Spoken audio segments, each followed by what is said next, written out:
पालख्या येत आहेत आणि या सगळ्यांमध्ये जेव्हा आपण सामील होतो, जेव्हा आपण जातो, मला योग होता काल 3-4 दिवसापासून. दरवर्षी मी जाते, पण यावेळेस थोडं वेगळंच होतं. ह्यावर्षी लोक पण खूप जास्त आले, प्रतिसाद चांगला आहे, कारण का महाराष्ट्रात पाऊस चांगला झाला आहे आणि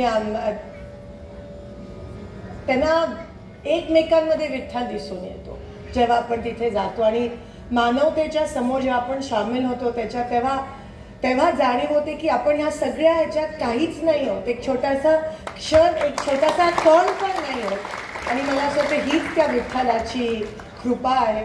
मी त्या विठ्ठलाच्या चरणी प्रार्थना करते की सगळ्यांच्या इच्छा, आकांक्षा, मनोकामना पूर्ण होऊ देत. सोलापूरचे जे काही संकट आहेत ते दूर होऊ देत.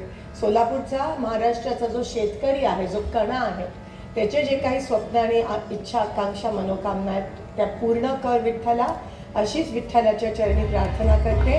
आणि आम्ही तुझ्या सेवेसाठी शेवटच्या श्वासापर्यंत हजर आहोत, अशी मी त्याला माझं आयुष्य समर्पित करते.